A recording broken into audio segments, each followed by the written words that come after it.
président sud-soudanais Salva Kiir et son rival Riek Machar se sont mis d'accord sur certains points d'après un ministre soudanais. Le deuxième jour de pourparlers de paix à Khartoum mardi a connu une avancée. En RDC, des experts de l'ONU ayant enquêté sur les atrocités commises depuis 2016 contre des populations civiles au Kasaï ont accusé mardi les forces de sécurité et les milices de crimes contre l'humanité. Vente illégale de produits pétroliers par les autorités rivales de l'Est de la Libye, le gouvernement d'union nationale a appelé mardi le Conseil de sécurité des Nations Unies à bloquer toute tentative de vente illégale du pétrole. Bonjour à chacun, bonjour à tous et bienvenue dans cette session d'information sur SICA. Le deuxième jour de pourparlers de paix à Khartoum mardi a connu une avancée. Le président sud-soudanais Salva Kiir et son rival Riek Machar se sont mis d'accord sur certains points d'après un ministre soudanais. Reportage. Les autorités soudanaises ont suscité de l'espoir mardi, affirmant que les deux protagonistes soudanais commençaient à s'entendre. Lors d'une réunion à huis clos avec le président soudanais Omar el-Béchir, le président Salva Kiir et Riek Machar se sont mis d'accord sur certains points. À en croire le ministre soudanais des Affaires étrangères, Al-Dirdiri Mohamed Ahmed. Il a également été affirmé qu'un accord devait être signé ce mercredi au palais présidentiel à Khartoum. Plus de détails n'ont pas été donnés. Pendant ce temps, un porte-parole de Riek Machar a assuré que les négociations étaient toujours en cours. Selon ce dernier, le gouvernement soudanais a proposé que les deux parties signent un accord cadre, mais la signature dépend de la façon dont progressent les négociations. Depuis lundi, en effet, Kiir et Machar participent à un nouveau round de discussions en vue de mettre un terme à la guerre civile qui ravage leur pays depuis 2013. Lundi, les deux personnalités avaient exprimé leur espoir de trouver un accord à l'ouverture des discussions dans la capitale soudanaise. Des experts de l'ONU ayant enquêté sur les atrocités commises depuis 2016 contre des populations civiles au Kasaï, en République démocratique du Congo, ont accusé mardi les forces de sécurité et les milices de crimes contre l'humanité et de crimes de guerre. Les enquêteurs de l'ONU ont surtout souligné l'urgence de mettre en place une politique de désarmement des milices et un processus de réconciliation afin d'éviter une nouvelle vague de violence et de permettre également le retour des réfugiés et en même temps des déplacés. La région du Kasaï en RDC a été le théâtre en 2017 d'un violent conflit depuis la mort le 12 août 2016 du chef traditionnel Kamwina Nsapu. Le bilan des affrontements entre les miliciens Kamwina Nsapu et les forces de sécurité, soutenus selon l'ONU par les milices Banamura, est évalué à plus de 3000 morts et 1,4 million de déplacés. Des experts de l'ONU qui ont enquêté sur les atrocités commises depuis 2016 contre des populations civiles au Kasaï ont accusé mardi les forces de défense et de sécurité, les milices Banamura et la milice Kamwina Nsapu, de crimes contre l'humanité ou de crimes de guerre ainsi que de violations et d'atteintes aux droits de l'homme. Mais déplorant un très sérieux problème d'impunité qui subsiste malgré l'ampleur et la gravité des crimes, les enquêteurs de l'ONU ont tout de même indiqué l'urgence de mettre en place une politique de désarmement des milices, un processus de réconciliation afin d'éviter une nouvelle vague de violence et de permettre le retour des déplacés et des réfugiés. Les enquêteurs, dont le rapport sera présenté le 3 juillet au Conseil des droits de l'homme des Nations Unies, ont récolté des informations en menant notamment des entretiens avec 524 victimes, témoins, auteurs présumés et autres sources. Toujours en République démocratique du Congo, l'UDPS, le parti historique d'opposition, a mis en garde contre un chaos électoral en gestation. Une mise en garde qui intervient dans un communiqué rendu public ce mardi par le parti 2 jours après la convocation du corps électoral et également à moins de 6 mois du scrutin. Reportage. Des risques graves pèseraient sur le processus électoral en République démocratique du Congo et un chaos électoral en gestation au niveau de la commission chargée d'organiser des élections. Il s'agit de mise en garde formulée par Félix Tshisekedi, président de l'Union pour la démocratie et le progrès social, l'historique parti congolais d'opposition. À travers un communiqué publié ce mardi, L'UDPS, qui réitère le rejet de la machine à voter, souligne que celui-ci affiche un risque élevé de manipulation des résultats et chercher à l'imposer à tout prix relèverait d'un cynisme politique. La commission électorale présente la machine à voter comme une imprimante des bulletins dans le bureau de vote le jour des scrutins, mais son rejet systématique et unanime au sein de l'opposition. Fabriquée par la société sud-coréenne Miro System, cette machine à voter a été désavouée par la commission électorale sud-coréenne et l'ambassade de Corée du Sud à Kinshasa. Les élections présidentielles, législatives et provinciales sont prévues le 23 décembre prochain. La commission électorale a convoqué l'électorat samedi, rendant irréversible la tenue des scrutins et ouvrant des bureaux de réception des candidatures aux élections provinciales. Au Nigeria, des milliers d'hommes et de femmes et en même temps d'enfants qui ont dû quitter leur foyer face donc au combat entre le groupe islamiste Boko Haram et l'armée nigériane se retrouvent sans abri dans le nord-est du pays. C'est ce qu'a rapporté ce mardi l'ONG, le Conseil norvégien pour les réfugiés, qui parle de plus de 4000 personnes qui dorment dans les rues à Dikwa, dans l'état du Borno, pendant la saison des pluies.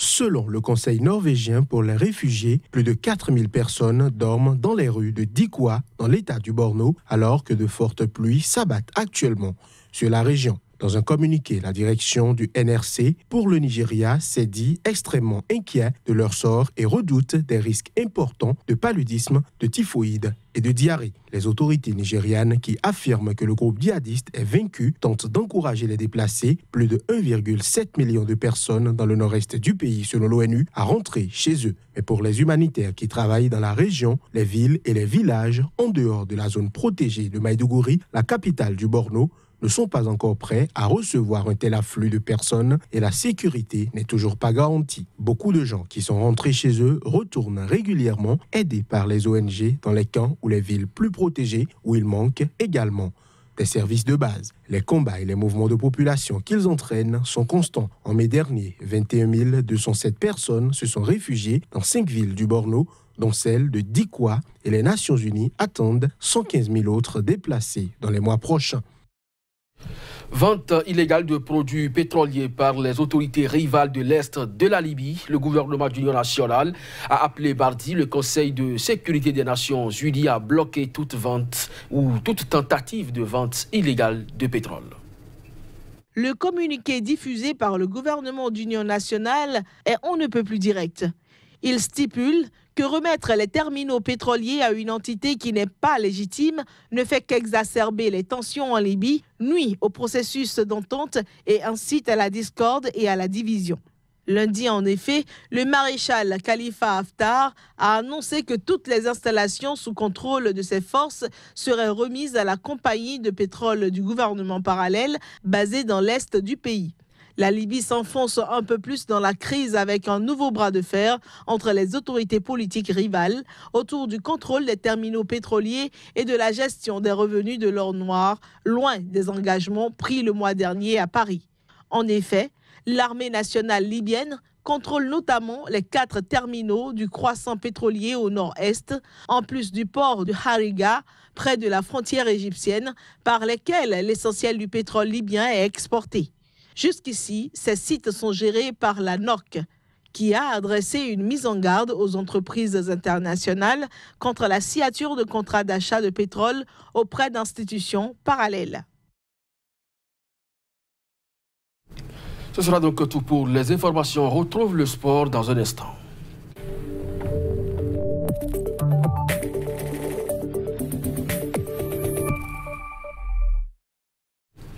Johannes nous bonjour. Nous bonjour. Une à une, telle des mangues-buts, les équipes africaines tombent et sortent de la compétition. En Russie, la Coupe du Monde se conjugue désormais au passé pour le Nigeria.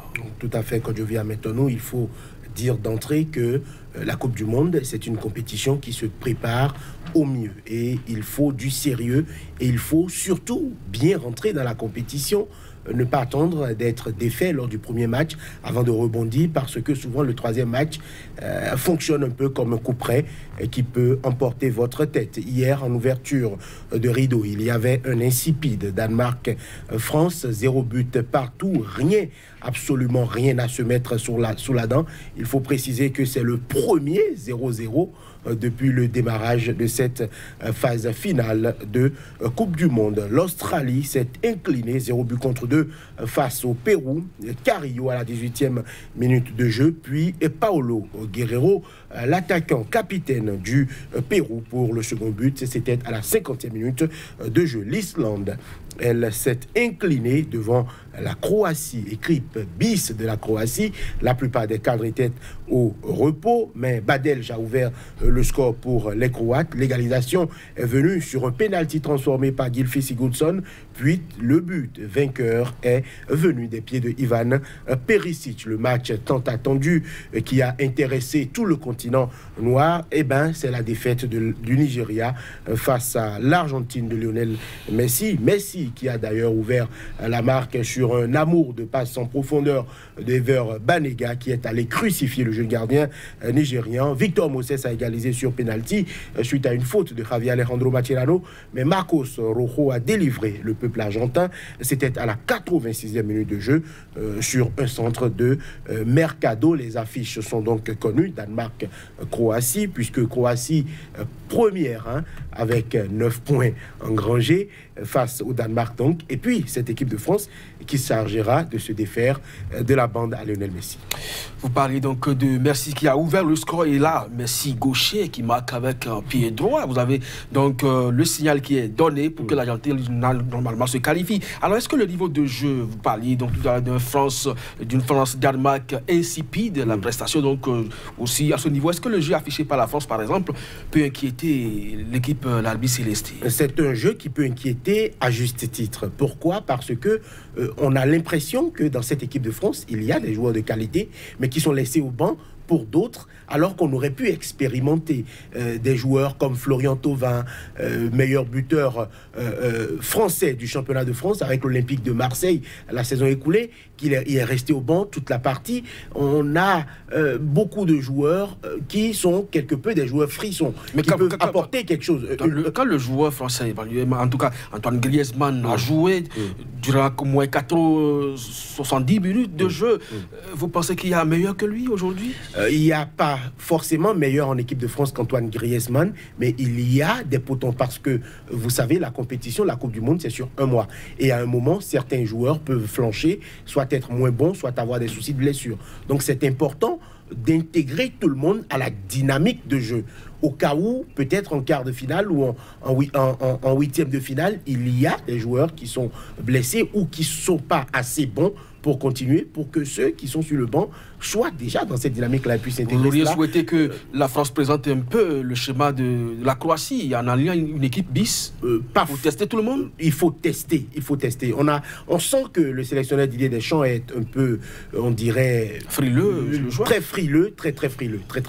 Très bien, Johannes Toadou, la compétition se poursuit, les Africains sortent, mais elle se poursuit donc pour les autres. Il y a des matchs quand même qui sont prévus pour la journée. Tout à fait, 2 matchs en ouverture de rideau, Mexique, Suède et Corée du Sud, Allemagne. Il faut rappeler que l'Allemagne a fort à faire, elle doit s'imposer pour éviter tout calcul et continuer son chemin dans cette Coupe du Monde. En clôture, une autre équipe, une très grande équipe qui a aussi fort à faire et qui doit gagner pour éviter tout calcul d'épicier, c'est bien le Brésil qui sera opposé à la Serbie. Et tenez-vous bien, si le Brésil perdait, il pourrait déjà rentrer à la maison lors de cette phase finale de Coupe du Monde. Suisse, Costa Rica, c'est l'autre match du groupe du Brésil. Ce sera donc les affiches du jour que je vis à Méthode. Mesdames, Messieurs, vous êtes donc affichés sur la Coupe du Monde qui se déroule en Russie. Quant à nous, on met un point final à cette édition. Merci de nous avoir suivis. L'information se poursuit sur nos différents sites. Ne manquez donc pas le rendez-vous.